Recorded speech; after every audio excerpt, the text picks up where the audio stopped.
Hello everyone, फिर से आप लोगों के सामने हाजिर हो गया हूँ एक क्राइम का घटना को लेकर क्राइम आइडियाज यूट्यूब चैनल पर। अगर आप पहली बार इस चैनल पर हो तो चैनल को सब्सक्राइब ज़रूर कीजिएगा, और अगर आप पहले से ही इस चैनल को सब्सक्राइब करके रखे हो और आप मेरा वीडियो देखते हो, वीडियो को लाइक भी करते हो और कमेंट भी करते हो, तो आप लोगों का बहुत बहुत धन्यवाद करता हूँ।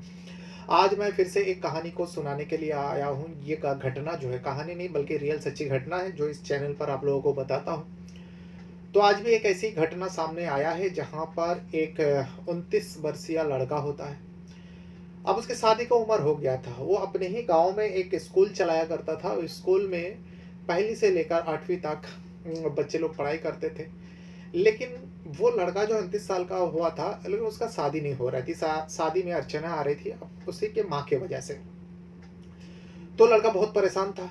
और उसके बाद वो लड़का अपने दोस्त को बताते हैं, जो भाई मेरी माँ की वजह से मेरी शादी नहीं हो पा रहा है। तो उनके दोस्त लोगों ने कहा, तो ठीक है, तुम्हारी माँ को फिर सबक सिखाते हैं। चलो, प्लान तैयार करते हैं। 3 दोस्त मिलकर, और ये जो लड़का होता है अपने सगे माँ के बारे में बता रहे थे, कोई सौतेला नहीं थी। वो अपने सगे माँ के बारे में बताते हैं, जो मेरी माँ की वजह से भाई मेरे शादी में अड़चना आ रही, और ऐसा लगता है अब 30 क्रॉस कर जाऊंगा तो उसके बाद उम्र की वजह से भी शादी नहीं हो पाएगा। तो क्या करूं? तो दोनों दोस्त ने कहा, भाई मसला तो वाकई गंभीर है, तो तुम्हारी माँ को सबक सिखाते हैं। इसमें लड़का भी मान जाता है और एक प्लान तैयार होता है। प्लान तैयार होने के बाद वो लड़का जो है अपने माँ को कहते हैं कि माँ को बहाने से लेकर जाते हैं। और माँ की जैसी थोड़ा बहुत तबीयत खराब होती है, तो घर का बड़ा बेटा था, पति भी था, सब था। लेकिन वो बेटा कहता है, माँ तुम्हारी तबीयत खराब है, चलो तुम्हें डॉक्टर के पास ले जाता हूँ, तुम्हें दवा कराता हूँ। तो माँ भी इसमें मान जाती है, जो बेटा दवा कराने के लिए लेकर जा रहे हैं। तो माँ उस बेटे के साथ बाइक पर बैठकर चली जाती। लेकिन बीच सड़क पे जाने के बाद एक पुल आती है। उस पुल के पास अचानक स्कॉर्पियो कार में एक स्कॉर्पियो आता है। उसमें 2 व्यक्ति बैठा हुआ था। एक चला रहा था ड्राइवर, और ड्राइवर के बिल्कुल बगल में एक लड़का और बैठा था, जो उस लड़का का दोस्त होता है, जो अपने माँ को इलाज कराने के लिए लेकर जा रहा था। वो दोनों दोस्त इसको आवाज लगाते हैं, अरे तू कहाँ जा रहे हैं? तो कहता है, अरे मेरी माँ की तबीयत खराब है, तो दवा खाना जा रहा हूँ। तो उन दोनों ने कहा, भाई दवा खाना जा रहा है, तेरी माँ बीमार है, तो बाइक से क्यों जा रहा है? बाइक साइड में कर और हम लोग का कार में बैठ जा, हम लोग छोड़ देते हैं। वही लड़का उस कार में बैठ जाता है, माँ को भी बिठाते, फिर वो खुद बैठ जाता है और गाड़ी चलने लगता है। इसी बीच उस माँ के उसी गाड़ी के अंदर गला घोट कर मौत के घाट उतार देते हैं। उतारने के बाद उस पुल में फेंक देते, क्योंकि एक नदी पड़ता है और ये पूरी घटना जो है नदी के पुल के ऊपर हो रहा था।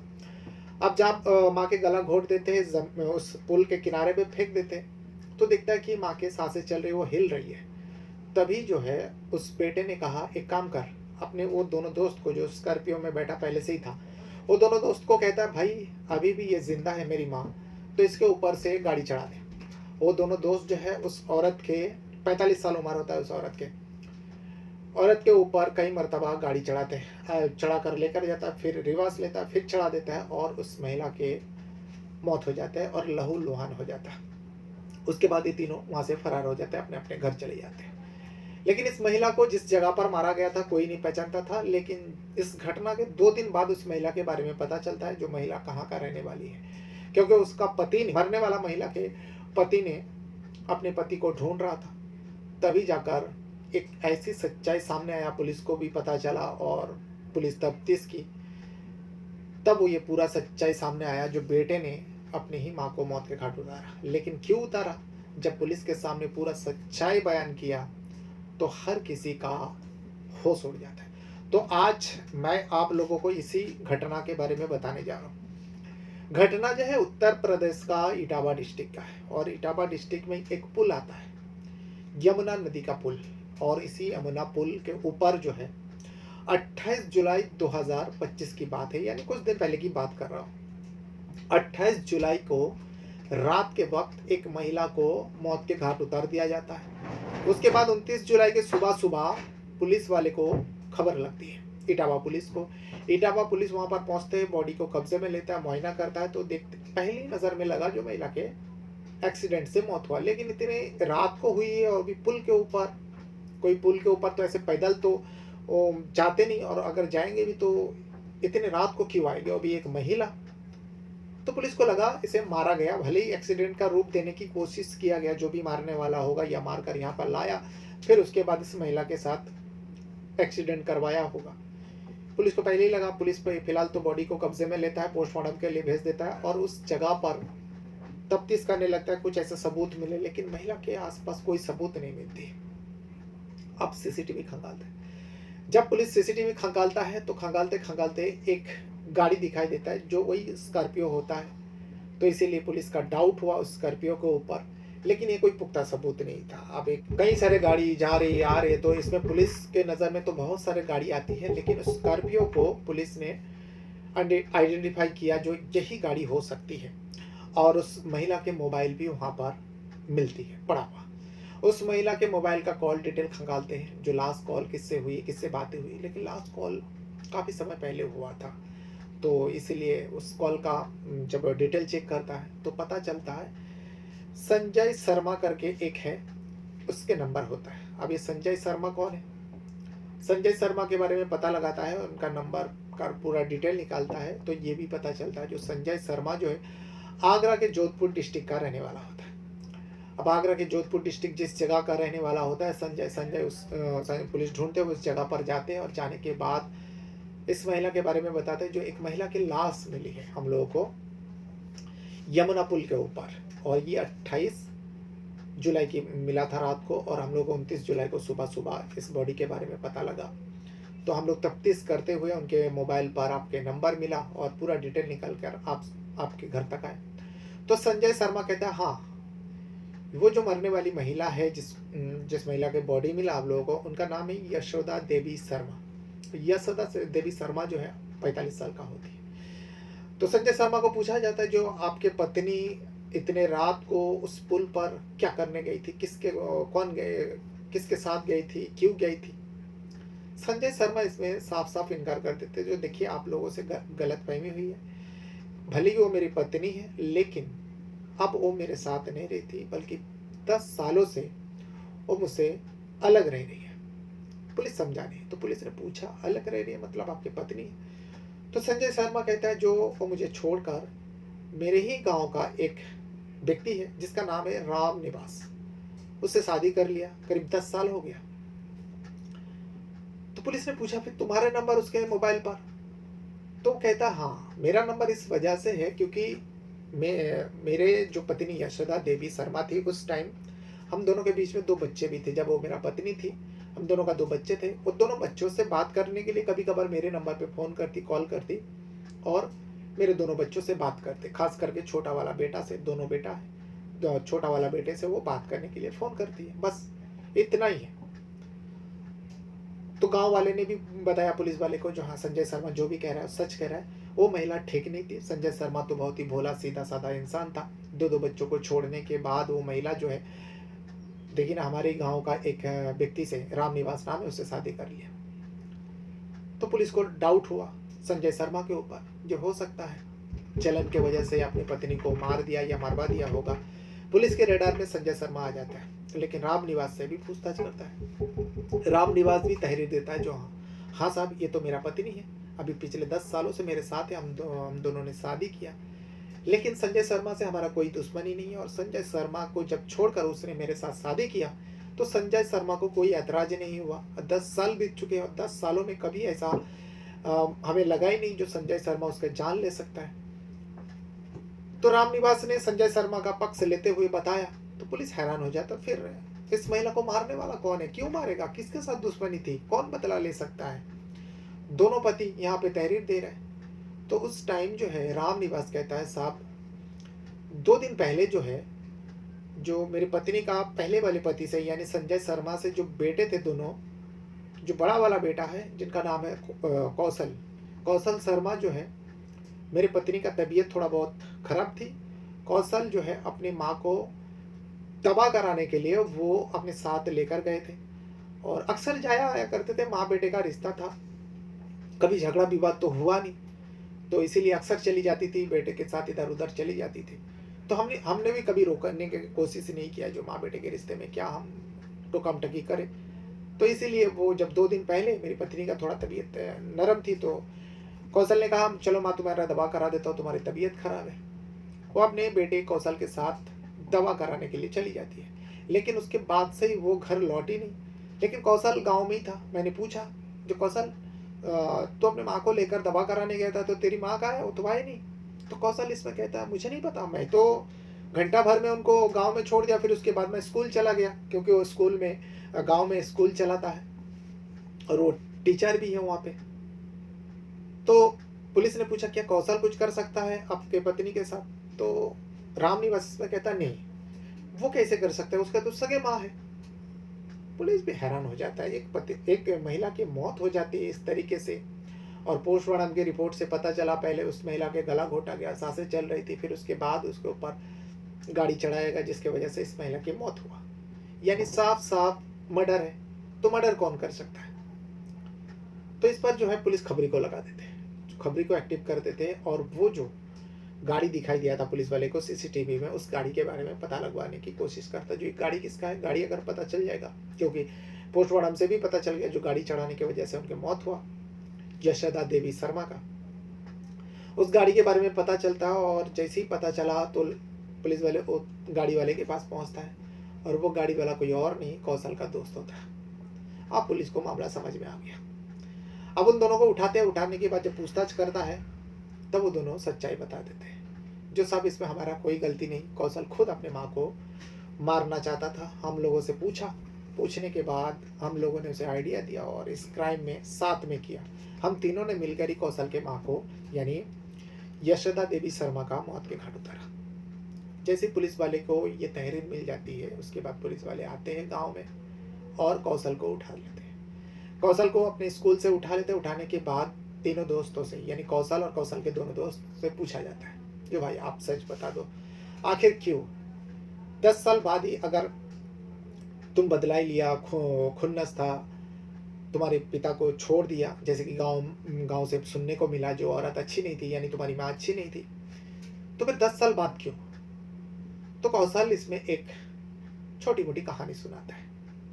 छोटी मोटी इसलिए कहानी सुनाता है, कौशल कहता है जब मेरी माँ मुझे, मेरे भाई और मेरे पापा संजय शर्मा को छोड़कर रामनिवास से शादी किया था। रामनिवास को हम लोग ताऊ ताऊ कहते थे, और वो ताऊ के साथ शादी कर लेती है, हमें भी छोड़ देते। हम तो चलो 19 साल के थे, लेकिन मेरा जो छोटा वाला भाई था बहुत छोटा था। उस टाइम मेरी माँ ने, यशोदा देवी ने, मेरे छोटे भाई का भी परवाह नहीं की और वो चले जाते, क्योंकि मेरा पिता बहुत ही सीधा साधा है।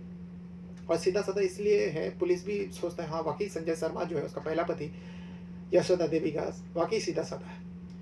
उनसे अलग हुए 10 साल हो गया, लेकिन इसके मरने के बाद जो है पुलिस का थाने में आकर रामनिवास के साथ संजय शर्मा भी बैठा हुआ था। अब उसके बाद कौशल आगे कहता है, जो अब मैं 29 साल का हो गया, इस बीच लोगों का मैं ताना सहते सहते 10 साल कैसे भी बिताया, लेकिन अब मेरी शादी की उम्र हो गया। जब भी किसी का लड़की के साथ शादी की बातचीत होता है, उसके परिवार को, मेरे परिवार में खास करके मेरे माँ के बारे में पता चलता है, तो फौरन रिश्ता जो है आगे बढ़ता नहीं, वहीं पे ख़त्म कर देते हैं। जो नहीं, ऐसे परिवार को हम लड़की नहीं दे सकते जिसके माँ पति रहते हुए दूसरे किसी के साथ भाग गई और उसी गांव में रह रही हो।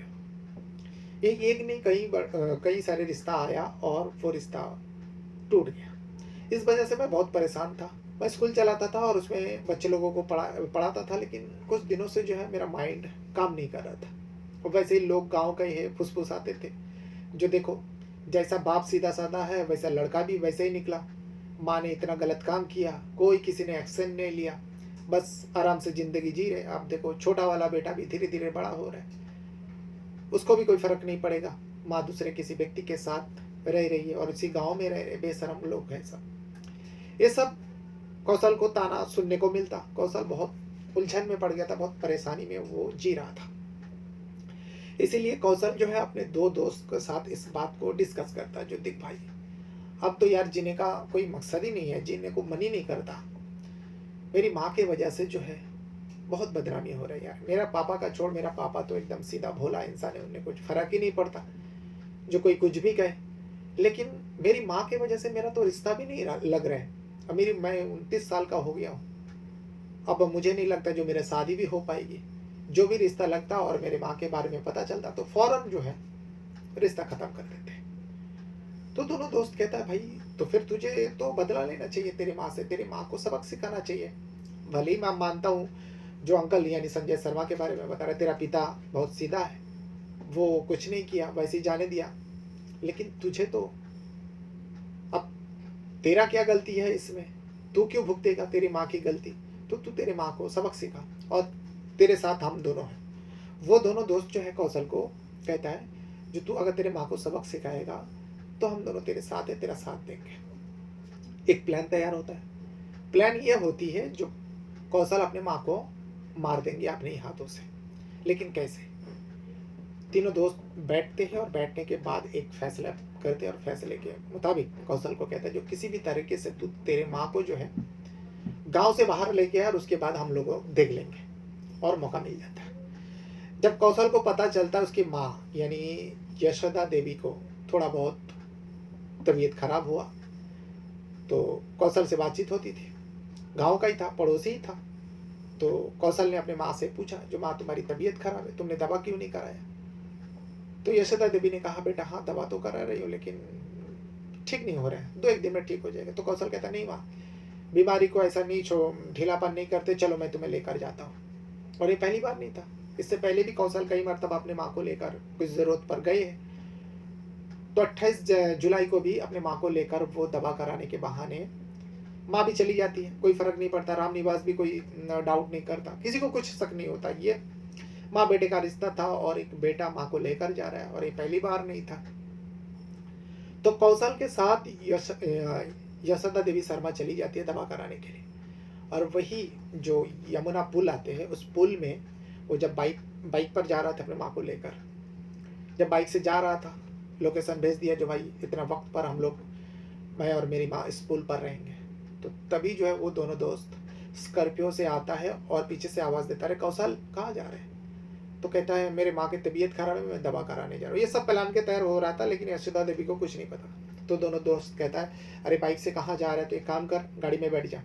कौशल अपने माँ को लेकर गाड़ी में बैठ जाता है और उसी बीच कौशल के दोस्त मिलकर यशोदा देवी का उसी गाड़ी के अंदर गला घोट देते और गाड़ी से बाहर फेंक देते।